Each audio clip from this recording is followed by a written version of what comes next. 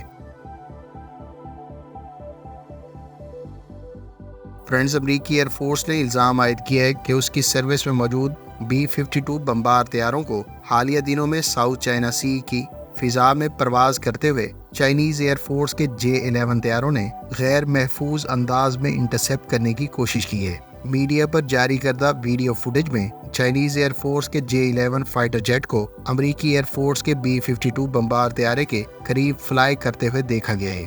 گو کہ امریکہ نے یہ الزام عائد کیا ہے کہ اس قسم کی unsafe interception international air safety اور نارمز کے خلاف ہے، تاہم چین نے اس کے رد عمل میں کہا ہے کہ ساؤتھ چائنا سی کے معاملے پر امریکہ نہ تو کسی پارٹی کی حیثیت رکھتا ہے اور نہ اس قسم کی پرواز اس ایریا میں الاؤ ہے۔